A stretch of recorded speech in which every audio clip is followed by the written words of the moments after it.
This episode of the Retail Exchange podcast is presented by Trust Systems, with partners Samsung and Ergonomic. If you're asking questions about how to optimize digital signage solutions in your retail business right now, Trust Systems has the answer. With a wealth of expertise in the retail and enterprise sectors, Trust Systems provides the underlying technology to enable agile, intelligent, next-generation digital businesses. To find out more, visit trustsystems.co.uk/digital today. Hello, I'm Jason Bradbury, and welcome to the latest episode of the Retail Exchange podcast. I'm delighted to be back with the Retail Exchange team as we bring you insight and opinion from senior retail industry professionals on how technology is shaping retail's future. The management of those displays and that awful black or blue screen of death where we talk about customer experience, don't we? What price that customer experience and journey that should be enhanced by the use of technology and display. Customers are expecting to see digital engagement when they go into the high street now. It's just become an expectation. And also, everybody likes a screen. Everybody carries one in their pocket. Everybody's got a big shiny one on the wall at home, and they like to look at them. We're like magpies, and it's a glinting bit of silver, isn't it? There's partly an expectation there for us to see that sort of experience. But in terms of the cost, I think it's really important to recognise that this sort of level of technology and this capability isn't only available to the Guccis of the world who are willing to throw excessive money at PR campaigns, basically. This is technology that is ready and ripe and fit for purpose for tier 1, tier 2, tier 3, tier 4 retailers. The way we shop and digest information may have changed during the last 2 years, just like everything else, thanks to the pandemic. But as consumers continue to return to physical spaces, it's never been more important for businesses to navigate strategies and decisions around investment in digital technology successfully to deliver an engaging customer experience.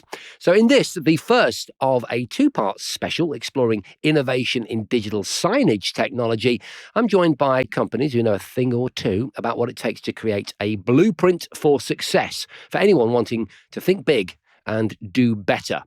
Okay, so my first guest today is Ben Dowson, Senior Client Manager at Trust Systems, a UK-based company specialising in managed intelligent digital solutions. That sounds pretty important stuff. Aims to help increase customer spending, encourage repeat purchases, as well as enhance customer experience and brand loyalty. So not too much then, no pressure. It's a quite a big tagline, that, isn't it, to be honest? And we're trying to do some quite innovative stuff in retail and technology. I'm interested in the repeat business thing because that's a tricky one, isn't it? How you capture that customer, not just at that moment of sale, but then you start to instill some form of relationship so that they'll come back. Absolutely, yeah. I think a lot of retailers have considered various different schemes for brand loyalty and customer loyalty and trying to drive return business back. I think some schemes have been more successful than others.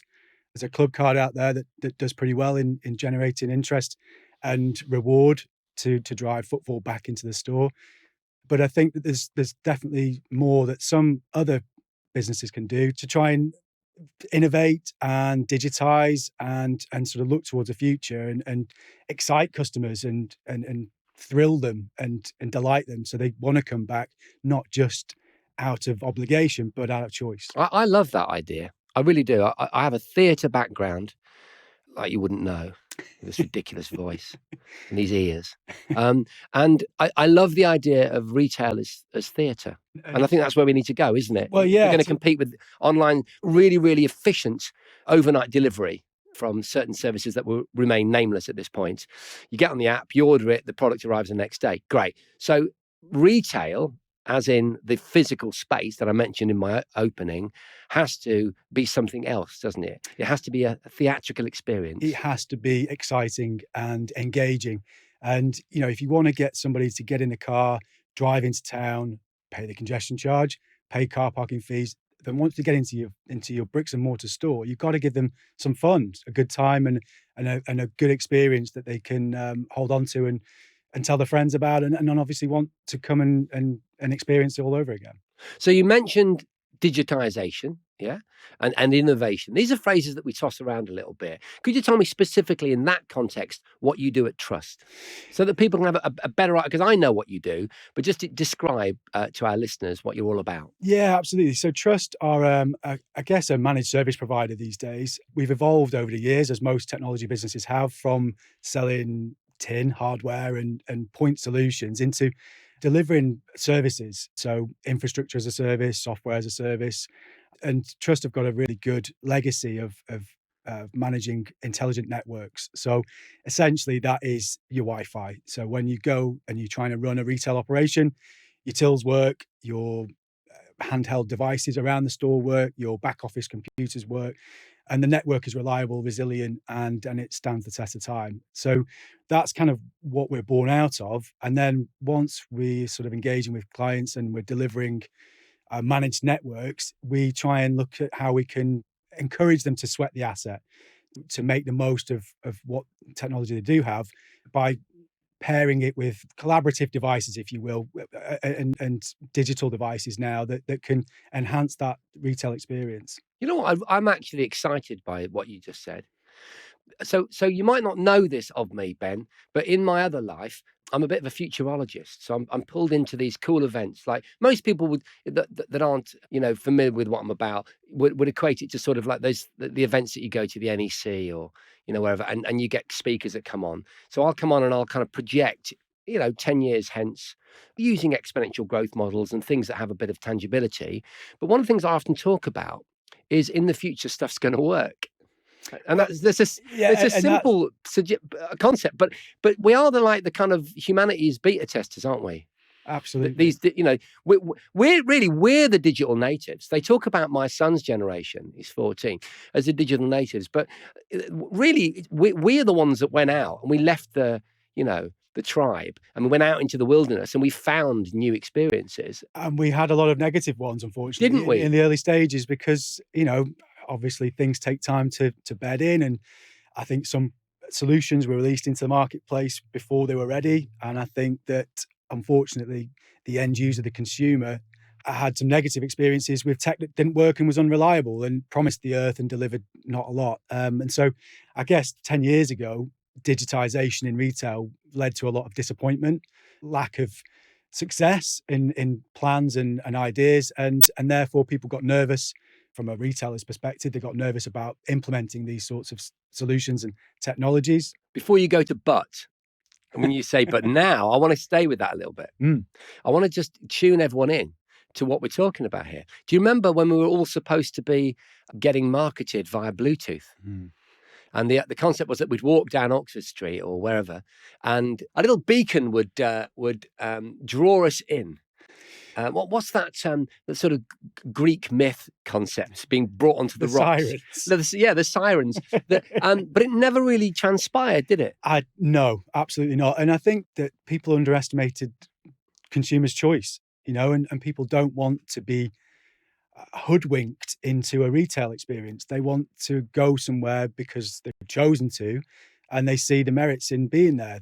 They have some brand loyalty for one. They enjoy the produce that particular manufacturer delivers, but also it's the term of engagement. It's respect, it's value for money, it's excitement, joy, fun, all of those positive sort of buzzwords. And I think that we got lost. It was just, oh, here's technology. Here you go, consumer. That's have enough. some of this. Yeah. It's not enough. And it's interesting. I mean, how many times, not too much recently, but in that kind of legacy period, the switch over, the digitization that you mentioned, have you seen things like, large screens just with a kind of fault notice on them? Genuinely saddens. It hurts my soul when I see that. And you still see examples of it now, less so than you did. But yeah, I was quite excited about signage in technology and sort of retail theatre. And so to see bad examples of it, it's really upsetting. And especially now when I know it can be done better and successfully and reliably, it's difficult to still see those examples out there. And particularly when I'm talking to prospects and clients who are hung up on those negative experiences, it's difficult to get them to sort of put the past behind us and embrace new advancements in the technology. And that's, I guess, part and parcel of why we're here today, is to sort of reassure and sort of give some credibility back to some of this technology. Yeah, I mean, I remember I worked in retail in the 80s. I worked for Next, which was quite formative, really, for me, quite sincerely. I know it sounds like a setup to a joke, but it's actually the truth. Because of my personal motivation to do well in sales, and this sort of wonderful paradox concept that I had, which is that we don't really want anything for free. People don't really believe that that's a thing, because we understand, if you've got a piece of paper, that someone had to chop a tree down somewhere to get that. So if you give good service, customers want to give you something back, which for them is either a sale, purchase rather, or loyalty. I've often thought that where we're going technologically, ultimately, is a place where technology has vanished. At the moment, it's very much in the foreground, but it's becoming less so, isn't it, in retail? And this is where the digital signage comes in. It's becoming more part of the design, part of an aesthetic experience, as opposed to us sort of gawping at something, with an obvious QR code on it or an error signal. And I wonder if as technology gets out of the way, we might be able to return to some of the core values around customer service and loyalty. So I don't mean loyalty in sense of a stamp on your app that gives you 10% off. I mean loyalty based on just the experience that you've had, and that the way that that personal relationship with the product that you're looking at can be really quite profound in the hands of a good theatrical retail experience. Absolutely. And I think most customers are quite savvy these days. They're well educated. They've got access to a lot of information, a lot of comparisons. And if the experience isn't good, then they're going to look at options and alternatives. I think that, it's interesting to talk about moving it back into the background, if you will, into retail. And so the technology forms part of your experience in there, but isn't slapping you around the face when you walk through the door. And actually, one of the retailers I've been working with in the past couple of years, the brief for installation of signage in there was to make it look like it has always been there, make it look like it was retrofit, part of the fabric of the building, and quite a task to do that, because you want it to be visible, you want the customers to see it. So there's quite a lot of design work that's gone into the background with our partners that enables that to sort of come to fruition, where the signage is visible, it's doing its job, but it's not trying to take center stage, and it's fulfilling its role. Give me an example of where you feel it is maybe organic, or it's not just been thrust into the space and sticking out like a sore thumb. We work with a German retailer, and they have done quite an extensive program looking at where they're going to get the biggest bang for their buck. They're known for not spending money where they don't need to, but they are looking to do things properly. So we've gone through quite an extensive process with them on design iterations that allow the installation, the hard sort of metalwork, if you will, that surrounds the digital sign, to look like it is their branded goods. So it looks like it's it's the same color. So there is an Aldi grey, which has its own RAL, of course, and so it's a Barclays blue, isn't it? Exactly. Yeah. So we powder coat the enclosures in that grey. It's a small detail, but it's part of the sort of critical thinking of making these installations look like they're part of the fabric of the building. So we've designed like a giant iPhone on a lollipop stick, essentially, to paint the picture for the listeners.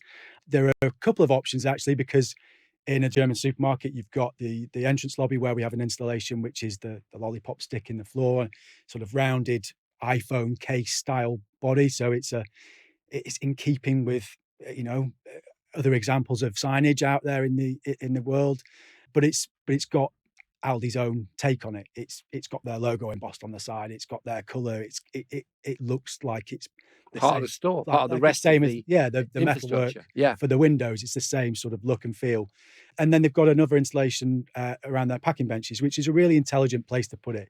If you've got an opportunity to catch their attention and inform them about a potential product that's coming to market in the coming weeks, then maybe you'll engage with them, and you'll get them thinking, oh, maybe in a couple of weeks I'll come back I'll take advantage of that chainsaw that I don't need, but it's coming to market and it'll only be 20 quid. So since we've actually started the journey with them, they've evolved as well. And they're now looking to do some more sophisticated types of messaging on the actual screens. So they're looking for a customer journey throughout the store that conveys different messaging at different parts. So yeah, I think each brand and each retailer is going to have their own take, their own way of doing this, and their own areas within their shopping experience where they can deliver the best bang for their buck, if you will. But it's all about a collaborative journey with experienced and intelligent partners like ourselves. Ben, that's absolutely brilliant. Stay with us. I'm going to talk to my next guest, Steve Robertson, Head of Business Development at Samsung. Hello, Steve. Hello, Jason. How you Thank you doing, very buddy? much for having me. I'm a big fan, actually, because now I don't do a television Of me or of you specifically, Okay. but also of your the company for which you work. Because I don't work on a big television show about technology anymore, I can actually say that I'm a huge fan. Yeah. I'd have gotten in trouble for that when I was doing the gadget show. But no, I genuinely am. I'm really invested in Samsung. And actually, I'll tell you why. It's not just because you're sat with me and you're big and strong and everything and slightly intimidating. It's actually because you've got your foot as a retailer in that theatrical world. Okay. I mean, I don't really specifically talk about Samsung KX, which is this amazing retail experience here in London, in King's Cross area, which is very close to where we're sat right now. But also just, you've always done that. Like, for example, I'm probably going to get this wrong. What's that telly you've got, which is, it's called the Frame, I think, and it's like, well, you tell me what I'm talking about. Yeah, that's correct. Yeah, no, the Frame, which effectively takes your more conventional display and frames it in any kind of bespoke frame that Fantastic you would like clip-on frames. Yeah, terrific. So maybe not so obtrusive as it would be in your living room or perhaps in a reception area, because they do get deployed into more sort of commercial spaces as well. But yeah, really innovative thinking and yeah, just something different, isn't it, that's out there, right? And a new way of embracing technology. How would you say innovation is helping to reduce the need for hardware within a shopping environment, I'm talking now, and specifically in terms of signage, which is what we're focused on today? What sort of technologies are you employing in stores and what do you hope to employ soon?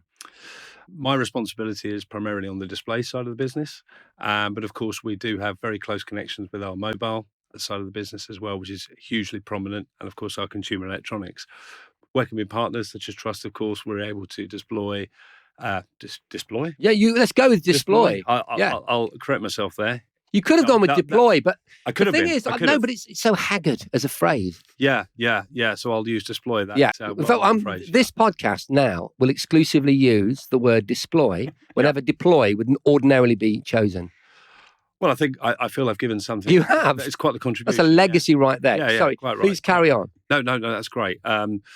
So where was I? We were deploying, our our display technology. And again, with partners such as Trust, of course, who bring some of that to life. So what do we do? What do our displays offer that's differing to some of the competition? There is, obviously, we have our own signage system as well, which again, we work in partnership with Trust they've developed it and customized it actually for a number of their retail partners. And of course, the big point was around management.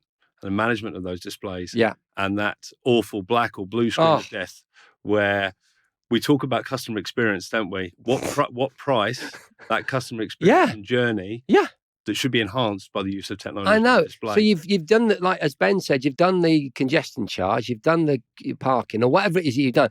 You get there, and then half the screens in the store aren't working, or whatever. So it's an insult, really, isn't it? It's a massive missed opportunity. So how do you mitigate that? So we have a remote management software as well, which gives you that live on glass view of every display within your network, if you like. So you can get those early morning triggers. So if for whatever reason there's a signal dropout, and the call to action is obviously to remedy whatever that issue might be. It might be a power, it might be a network issue, whatever it might be. But what we also have is sort of failover as well within the screens. So again, rather than you getting that no input signage that will flash up on the screen, you have a failover page, which could just be something as simple as a customer's logo. But again, you avoid that embarrassing moment where you've got nothing on the screen or something that suggests that you're not interested in sorting out the issue.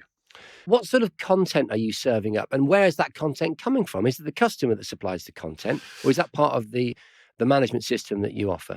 Our management system effectively provides the platform to deliver that content.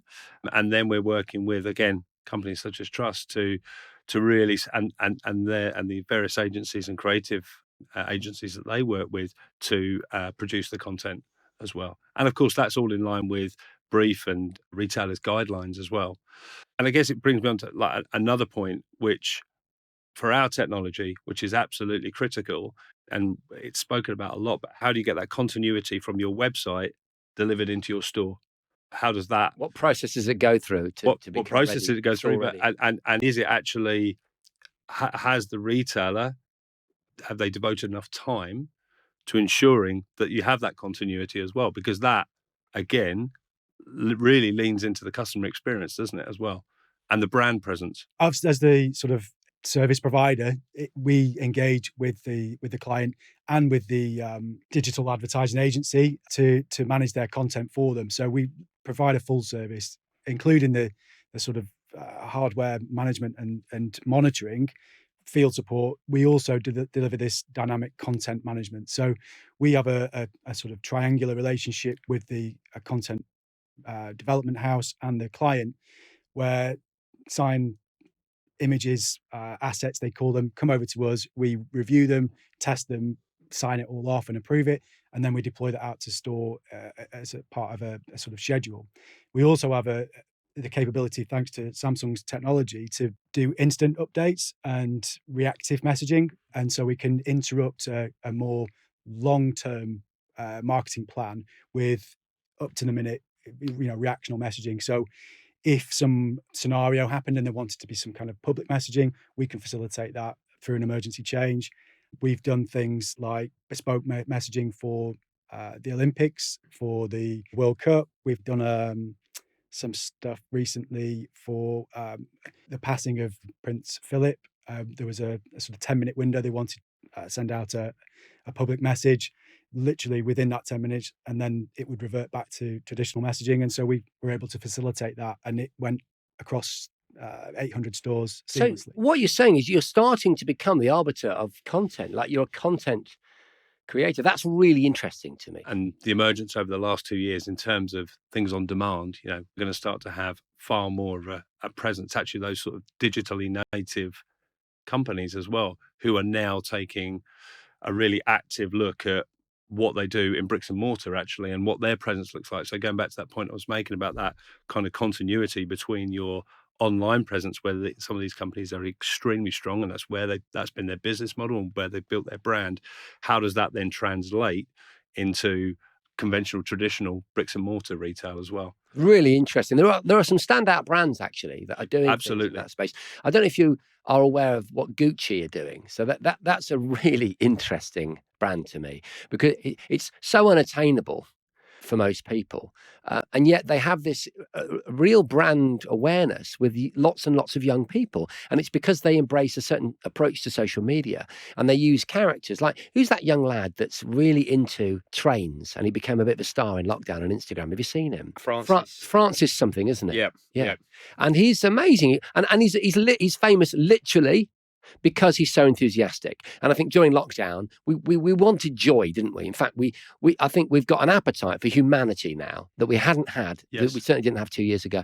And he's very much an example of that notion, right? And he got picked up by, of all brands, not like, like a high street brand in the UK, Gucci, because they recognized that he was an avenue to a kind of tongue-in-cheek youth. It's really interesting to me. But so I've noticed what Gucci are doing, and their in-store experiences are really interesting, because there's a kind of cultured, what's the word, when you bring different things together. Paul Smith does it really well in his stores, where he brings lots of different cultural oddities from around the world. There's a kind of curated nature to like a community as well. Exactly. Which is another part, I think, of that experience. And it's interesting you point towards some of these core brands as well. And I guess nodding back to your original question around technology and how we enhance that brand experience, these brands are very, very particular about their colours.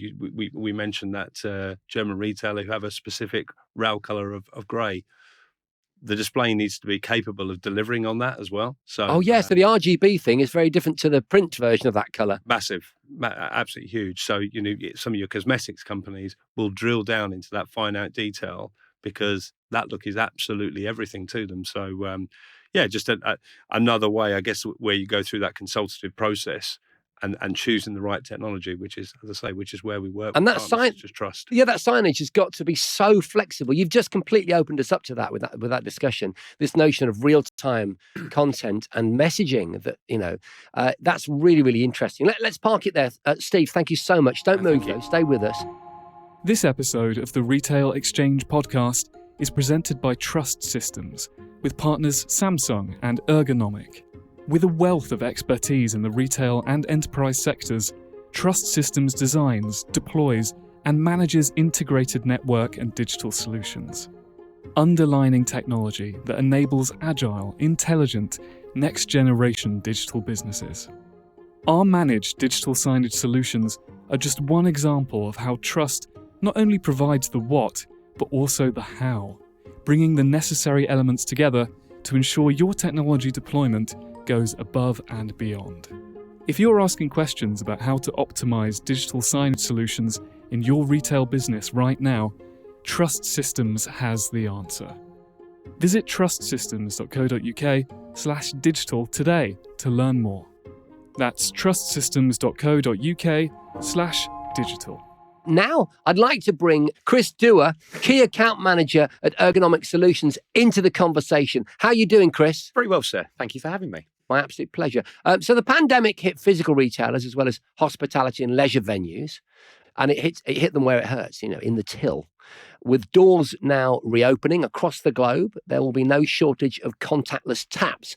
So as a leading global supplier of innovation and ergonomically designed technology mounting solutions, supplying over 60% of the world's top 50 retailers, Chris's firm will be at the heart of that very thing. Let's find out more. Chris, just fill me in a bit more, just give us a bit more detail about exactly what you do. We as a business, Ergonomic Solutions, you'll use our products every day in the retail shopping experience. Predominantly, we're known as the brand Spacepole. You'll see that in the majority of your high street stores at their point of sale, so mounting that point of sale technology. Now, as retail is evolving and we're seeing more and more of the big online players who are innovating in brick and mortar stores and their approach to no tills effectively within their stores. We as a business are now, evolving with that space and looking at ways in which we innovate and make that messaging more relevant and drive more sales effectively through these brick and mortar locations. So obviously, as till space is removed from these stores, the opportunity to add more products, more ability to, add more than just a screen for digital advertising in store really opens up a lot of opportunities for these retailers on the high street. Chris, so many innovations start out being clunky, before their concepts are refined, so to speak. How has design and thinking changed since your early days? Conceptually, as technology has obviously slimmed down over the years, the need for the aesthetic to be addressed more and more in terms of our approach to design and how we deploy solutions into the market is increased exponentially. So from the early days, our background started around CRT monitors. So that's quite a long way back. And obviously we know I actually collect cathode ray tubes, by the way. Okay. No, I do. I do. Okay. But sorry, that's... No, that's very important. Yes, very important. I've got a fine collection of old 80s TVs, specifically Sony PVMs, personal video monitors. So that's nuts. So we're talking about the old tellies that people listening will remember as big boxes, big heavy boxes. Absolutely. And obviously, as the technology itself innovates, gets slimmer, gets smaller, gets sleeker, the need for the mounting solutions to match that. We are designed to be the seamless part of the integration. Our piece is designed to be the unsung hero, if you like. We're not supposed to be the bit that's seen and noticed by the brands. That is the point of the digital content and the screens themselves as well. So for us, it's all about making sure that people are driven to that rather than a big clunky piece of metal that sticks in your shop window. So for us, it's that innovation piece that, really enables our partnerships to deliver their messaging whilst, we stay in the background nice and quietly and seamlessly fit into the overall scheme of things. Oh, it's really interesting. And just to put it in context, when you talk about no tills, we're not just talking about the robot tills that we're now all clearly a fan of, whatever that means for those people that used to work at the till. We're also talking, aren't we, about experiments in shops where you literally just walk in and you grab the item off the shelf and you walk out and you're debited in the cloud. Absolutely. And, there will be a lot more opportunity for impulse buying and the retailers to drive that type of messaging out to their customers in the high street. So by forcing more digital messaging throughout their stores, we were likely to see those basket values go up in price. So hopefully this will be a very, very interesting time for brick and mortar retail. I think it is really exciting, though. It's really, I love shopping. I've always loved shopping. My wife hates shopping, and I'm always having arguments with her about, why it's okay to like shopping. It doesn't mean that I'm vapid, or me and my daughter wanting to go off at the weekend and go shopping. When it's done well, you can have a really wonderful, inspiring afternoon out, just pottering around doing your thing. Although having said that my view of that is tainted rather by the kind of warehouse with a till at the front model of retail. And I know it's going to be a painful transition for a lot of retailers, but where we're going, I think is really interesting. The notion that I could go and experience, for example, a virtual reality headset, something that's pretty intangible in an advert or on an app. I could go and experience it and then effectively, not concretely, but effectively get home and it's waiting for me on the doorstep because that experience was enough for me to actually purchase it. That's exciting, isn't it? Absolutely. And, we're going to see more and more the high street turning into relevance and convenience. So we're going to see more people going into retail who are going there for specific reasons. And this curation that we've touched on previously, showcasing of key product. We've even seen people launch stores with the 4-star store, for example. We know that we're going in that direction. Could you explain that to our listeners? So there is, the very well-known internet retailer who, that doesn't need to be mentioned by name. Those guys, they have embraced both this just walk out technology as well as opening stores that they only sell products that have a 4-star review or higher. So when it comes to that type of approach, they're really pushing the message of what is relevant to our customers, what do they want to buy, and what do they rant and rave about in their social media streams and in their platforms. I'm going to launch the 1-star store. That's my today's idea. I have a startup idea every day and a T-shirt idea every day. What was your phrase again about Steve? Deploy, was it? Deploy, yes. Deploy, yes. that's on a T-shirt. Display deployments. Yes, exactly. That's on my T-shirt, or it should be on my display at home. And my new startup idea is the 1-star store. Is there kind of some kind of merch arrangement within this podcast? I think you get a cut. Well, of course. It's got to be, right? Absolutely. Yeah. Okay. Cut him out, okay? Make sure that noisy man. No, and the 1-star store. Quite the phrase. You go there. It's like the pound store or whatever it's called, and except they're kind of like quirky, rubbishy ideas. Everything's bobbing. No, tat store. Yeah. In all seriousness, but what you're talking about, really, in specific terms, is innovation. That's what you do, isn't it? Like, there's nothing sexy when you instantly think about functionality, which is your bread and butter, isn't it? But really, functionality is at the heart of all of these really creative retail experiences. Absolutely. And in terms of, it's been touched upon previously in the podcast about this seamless integration into their stores. So obviously things like paint colours are very, very important, but the look and feel and the aesthetic of what it is that these retailers are looking to do, particularly as we move into store of the future concepts where everything is digitalised and everything is going to be really, pushing messaging out and really in your face there. So as I said before, it's a really exciting time. And for us as a business, we've always worked on the concept of modularity. So for us, it would be the likes of our good partners at Samsung and Trust, working with them to make sure that we tailor our sets of solutions that are relevant to the retailer. So again, just on this messaging of relevance and convenience, making sure that these guys are getting what they want rather than trying to shoehorn something in that isn't fit for purpose. Yeah, that's where we need to go in terms of this sort of period of living that we've all lived through where nothing works. As we come out of it, and this promise of giving away our digital data seemingly for free, actually now is starting to give a return, isn't it? Because we're starting to be served content, be it within a retail environment or an app or a streaming service, that actually is relevant. So I've noticed my own the stuff that's pushed at me is increasingly more of interest to me than it used to be. And so it sort of works hand in hand with that. But Chris, you're absolutely brilliant. Thank you so much. I think now's a good time to bring Ben and Steve back into the conversation. Hi, boys. Thank you very much. Technology costs a lot of money. All right. What we're talking about here isn't small financially. It's a big commitment. The need to invest versus the need to rebuild the balance sheet. Why would you say digital is so key to engaging returning shoppers post the pandemic?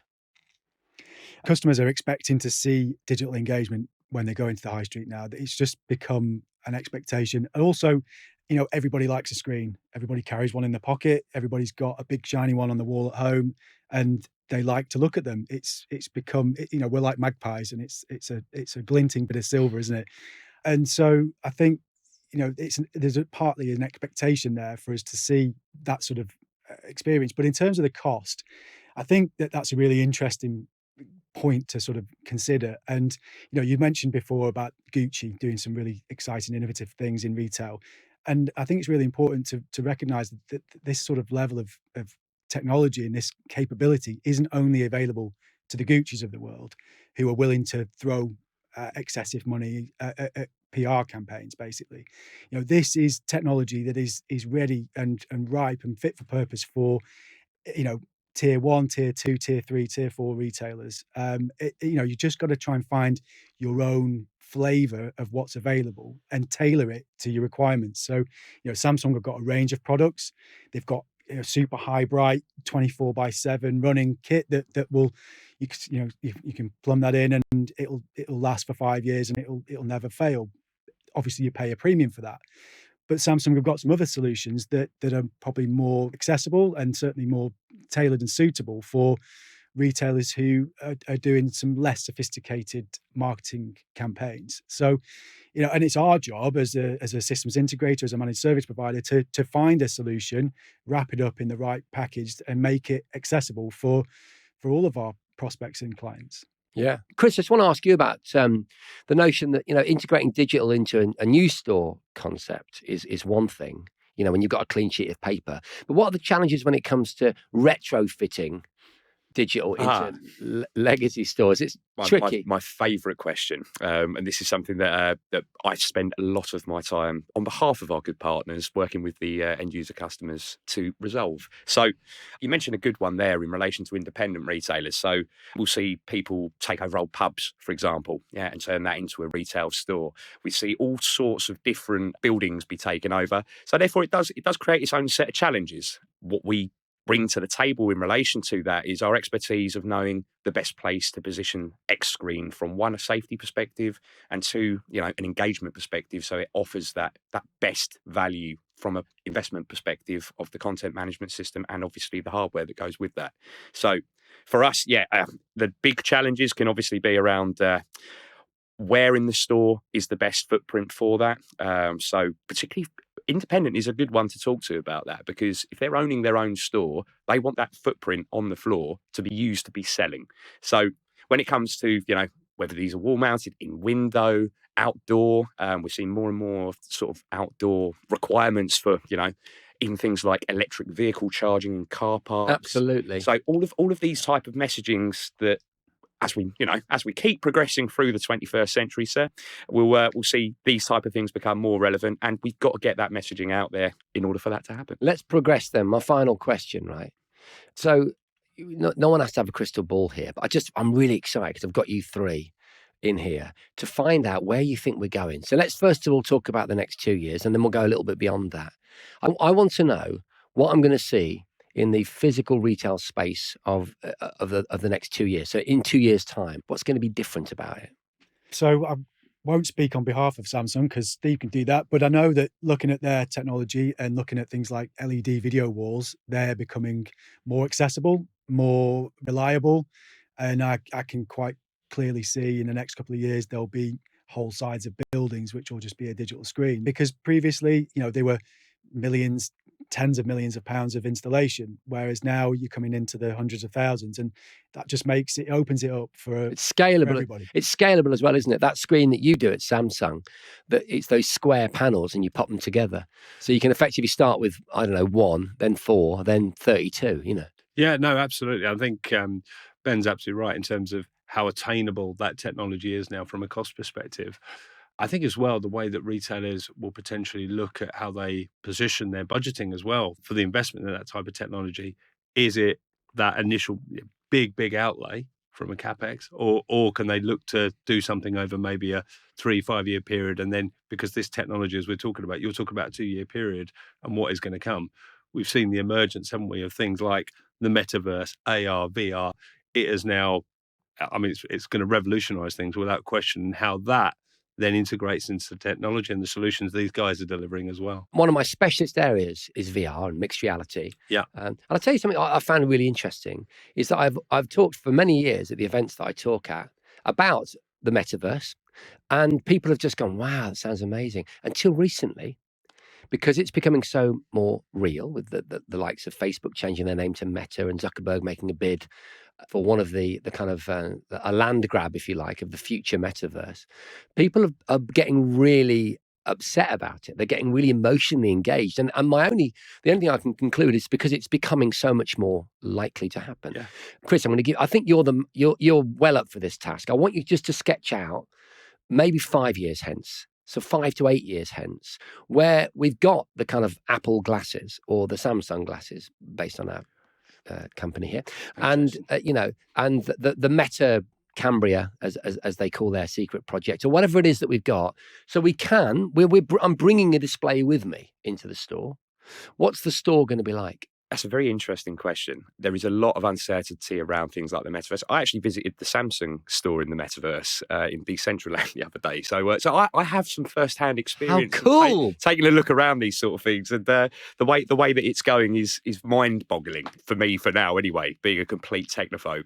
So with that being said, you mentioned things like community, and that's been a real talking point of where we've been in relation to this conversation. So for stores, it's going to be that sense of community and getting people to the store and keeping them in the store. So whether that be the addition of things like partnerships, which we've seen with supermarkets partnering with coffee chains to keep people in the stores, having that type of more community feel and getting people there and having a reason to stay there. So I see that as being a real key. And also when we move towards like the city centre type of stores, it will be this continuation of convenience and relevance, get in, get out. I want to be in and out very, very quickly. I know why I'm there. Yeah, so you're either keeping them in there for, I don't know, a school assembly or a yoga class or a cookery class or a coffee or an interesting experience of a product that you will then ultimately arrive at home and it's on your doorstep, augmented via our headsets.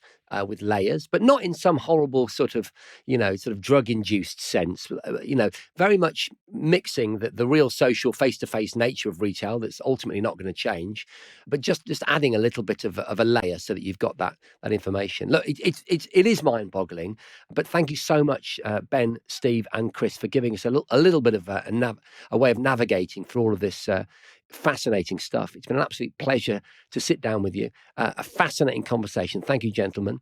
If you'd like to hear more from my guests on this episode, then be sure to tune in to the second part of our series on digital signage technology.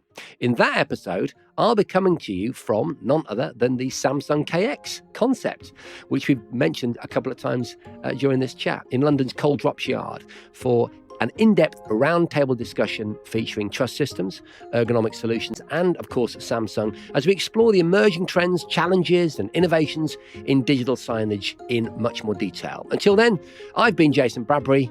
Thanks for listening. This episode of the Retail Exchange podcast was presented by Trust Systems, with partners Samsung and Ergonomic. If you're asking questions about how to optimize digital signage solutions, Trust Systems has the answer. Specialists in managed integrated network and digital solutions, Trust Systems provides the underlying technology to enable agile, intelligent, next-generation digital businesses. Visit trustsystems.co.uk/digital today to learn more.